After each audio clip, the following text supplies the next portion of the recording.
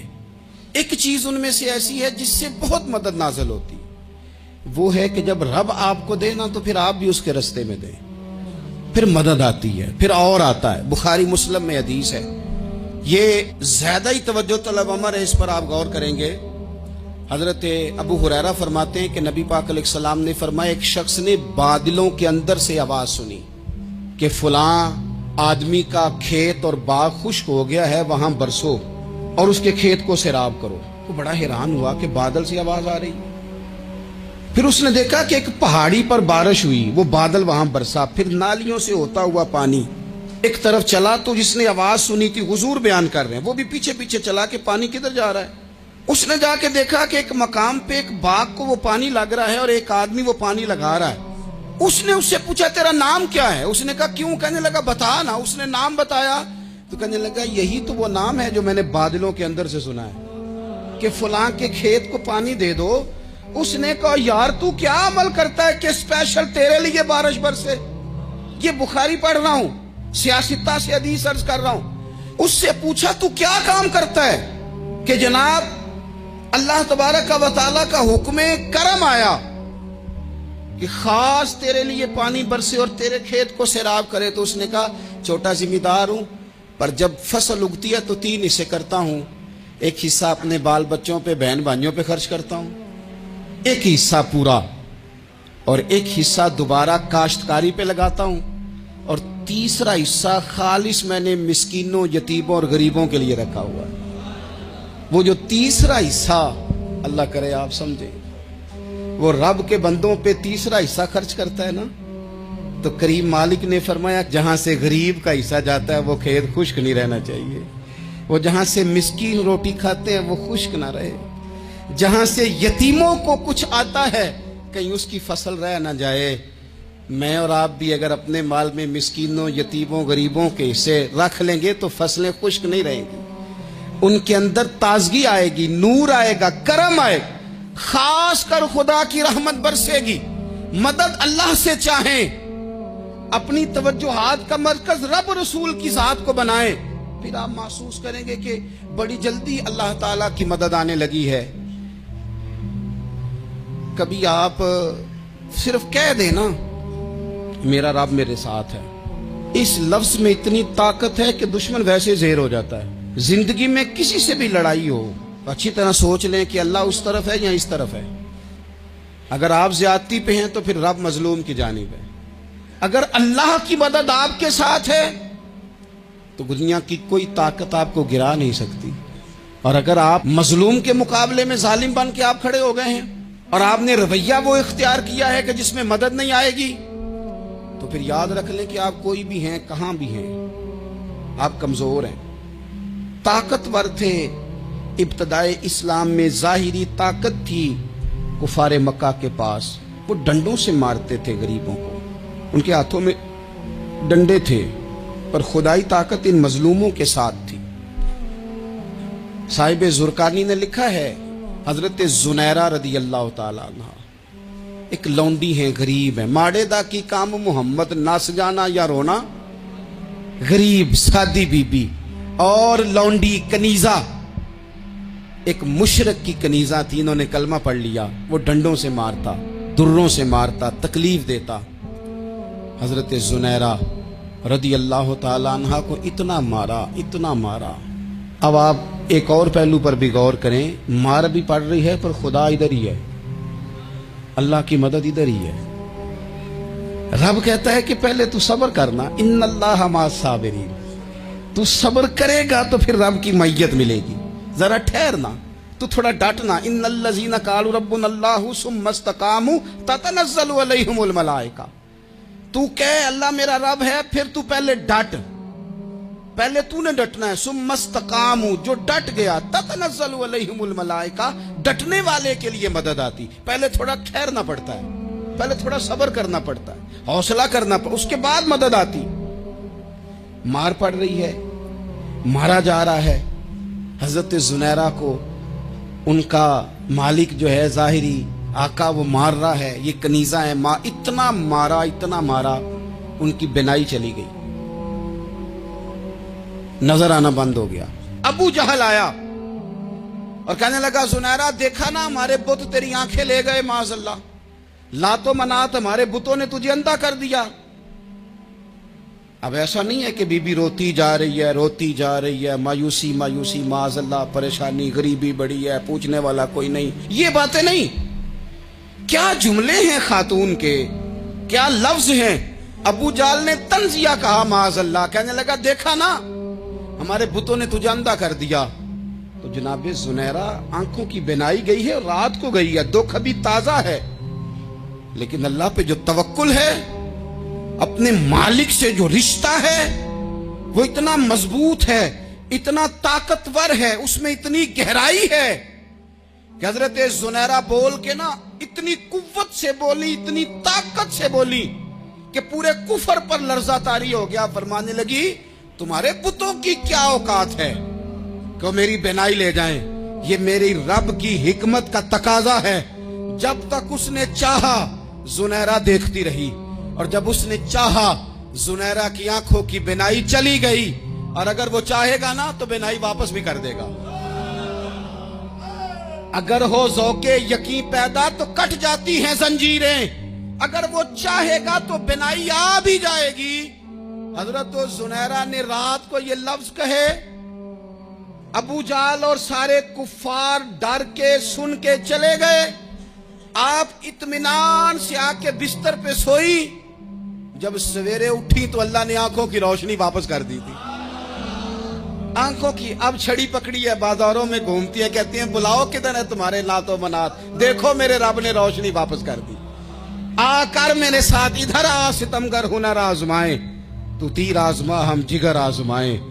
بیمار لوگوں یاد رکھو, کہہ دیا ڈاکٹر نے کہ تو بڑا بیمار ہے, تو بڑا کمزور ہے, یہ ہو گیا وہ ہو گیا, تو ڈاکٹر اپنے علم کے مطابق بات کر رہا ہے. ہوگا تو وہ جو میرا رب چاہے گا. کمزور ہو جانا, پریشان ہو جانا, تکلیف میں آ جانا, پتہ نہیں بات ہو گئی ہے تو جانے کیا ہو جائے گا.